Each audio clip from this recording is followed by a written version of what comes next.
I think whenever you think about having children and making children prove, you kind of, well, I didn't know a lot about what that would kind of really mean and be and feel like and so on. And so for me, the surprise was the absolute unadulterated emotional bond, connection, feeling to another person.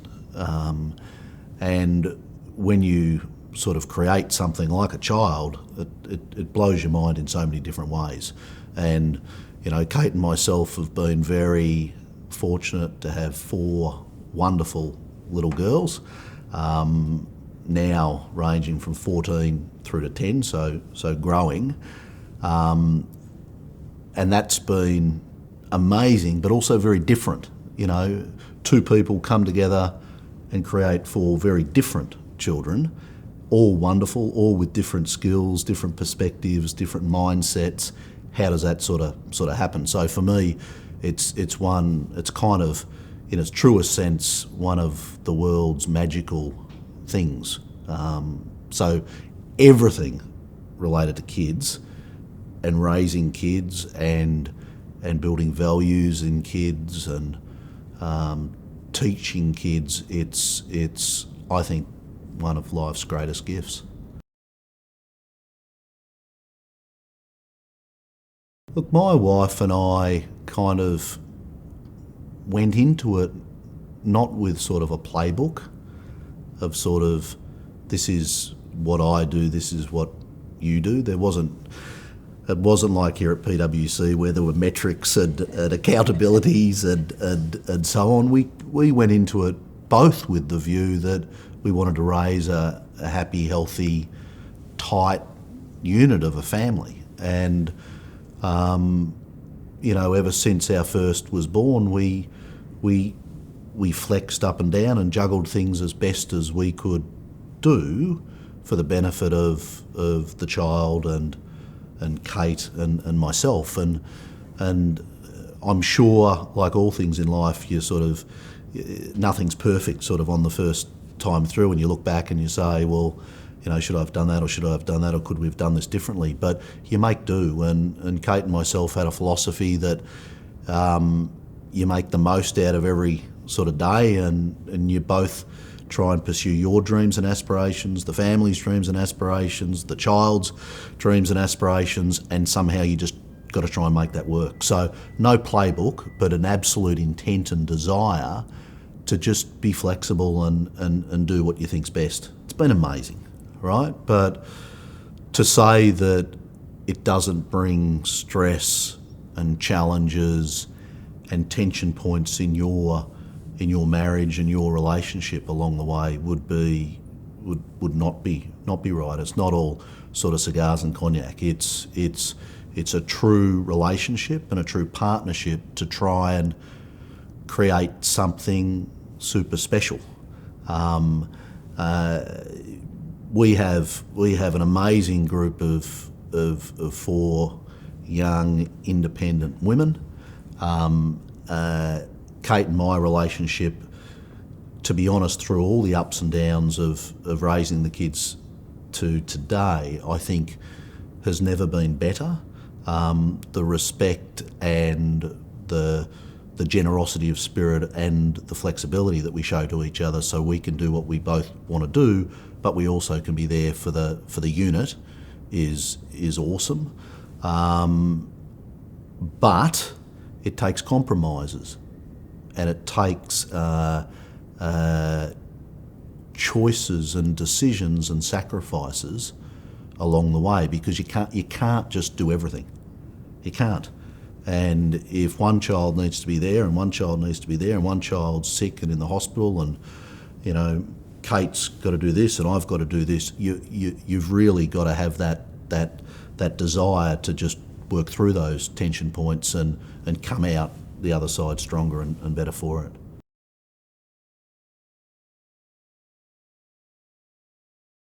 It's just people's fixed mindsets and views. And I don't hold any judgment or any sort of negative perspective on sort of the culture of Australia or Australians or the world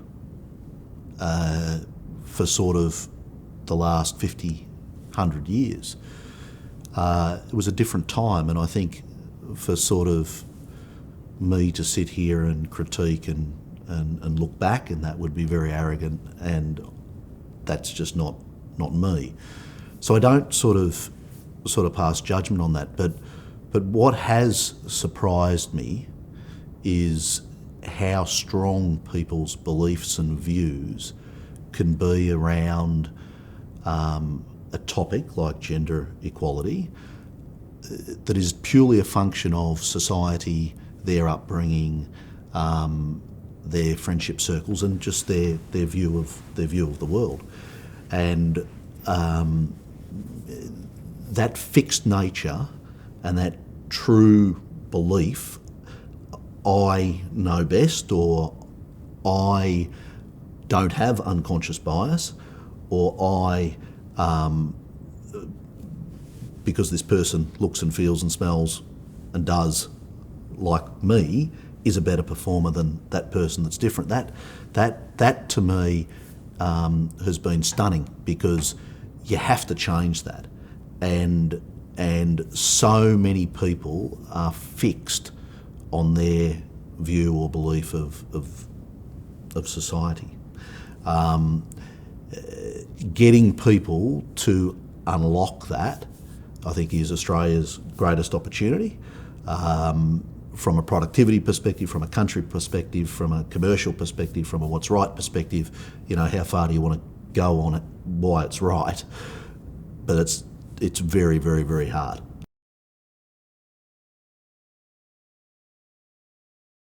This is, for me, it isn't a man or a woman, it's a societal piece, and it's absolutely right, firstly. So from a societal perspective, any discrimination is not good. People are people, they need to be treated with equal amounts of respect, and you never know how much potential is in any individual. So never discount that. So it's societally right, and from a men perspective, or from a humane sort of perspective, for men to see women do equally as well as them, at first they probably might say, oh, well, that's not merit, of which I'd very strongly argue, well, if we had a sort of meritocracy today, we wouldn't have 20% of women on boards or 15% of women as CEOs and so on and so forth. So there's been discrimination, been bias. But men seeing women do incredibly well should give them fulfilment that their other halves and their children and everything is up for grabs as well. So I look at it and I kind of go, well, 4 children, 4 girls, a wife, I'm just talking a personal situation, most fathers, why wouldn't they want the best? Why wouldn't they want the best for their children or their wife? Isn't that what sort of you're here to achieve for them and for you? So if I look at selfishly, I think you can rationalise it. I think if you look at business-wise, I think you can understand it. And if you look at it societally, it's right. So what am I missing?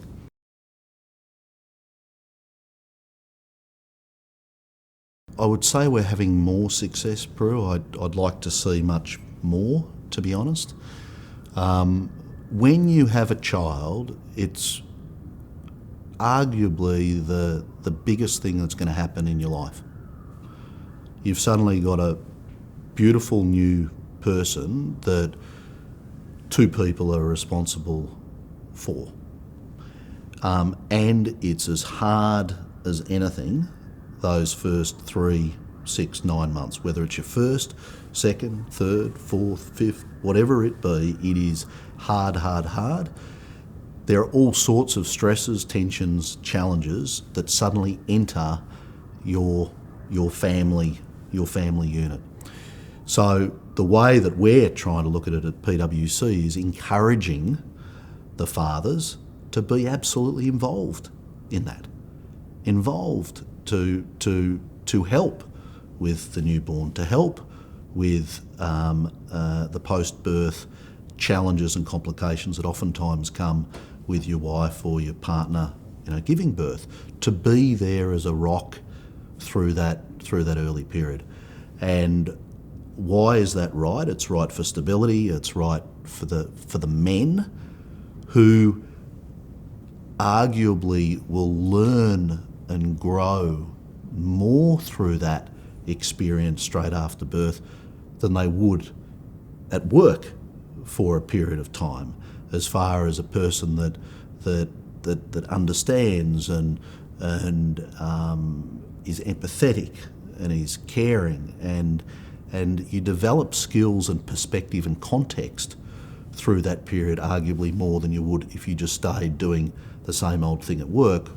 Then when those men come back, they're more educated, they're more informed, they're more aware.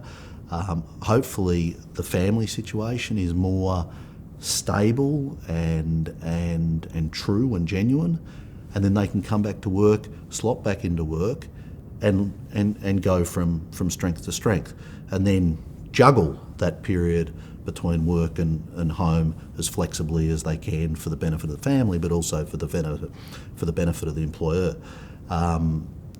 So, as I look back on my 4 children's births, we had our first in the US, which was a very, very hard time because we didn't have the family support structure and network, and I took time off and was there with Kate for a number of weeks after Claudia was born. We then moved back to Australia, and our 3 children's births from there were much better, much calmer. My wife's fairly headstrong, and so we had 3 water births at home, and they were highlights of my life, not career, life. And I look back at that and the learnings and everything. That's what living's about.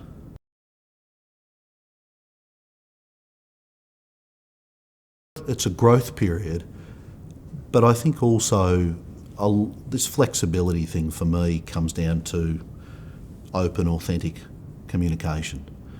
And if you're engaging with your manager and you're engaging with your employer and you're being very grounded and trying to figure out a flexible answer for all involved, I think that's the way to do it. I think the stigma or the perception comes when there's a lack of dialogue and a lack of communication, and then the employer may be like, well, where's Freddie? We haven't seen Freddie for how many weeks, and why is that? And then other people in the workplace start to, get negative on poor old Freddie and so on. And so for me, it's like everything. It's a dialogue, it's a communication, and then how do you try and flex up, flex down? We have models here whereby guys will go on paternity leave and they'll do 2 weeks, but then they'll do 3 days or 2 days, or they'll do night shift, or they'll do work on client project at home. Like, there's different ways to achieve the objectives of making sure everything's fantastic on the home front and making sure that everything's fantastic on the work front. It just means you need to be agile, and you need to have a mindset about how do you juggle things for the betterment of both, not just one. So my family, I think my eldest, probably not my 3 youngest, but Kate and Claudia, I think would describe me as somebody that tries to look after the home and look after the work, and is flexible and sort of oftentimes multitasking. Again, I don't think there's a right or wrong way to sort of achieve the work piece and life piece. I think it's an individual thing, but I think they would absolutely say, Dad or Luke, yes, does the work thing, but yes, is here for us. At times they collide. When they collide, he talks to us about why he needs to do X, or he talks to them about why he needs to do Y. But it's a conversation. It's flexing up and down, and I think they'd also say I'm absolutely there for them when absolutely they need me. And sometimes this place, PWC, really needs me, and you prioritise. Other times the family really needs you, and you prioritise. And I think that's just what you need to do.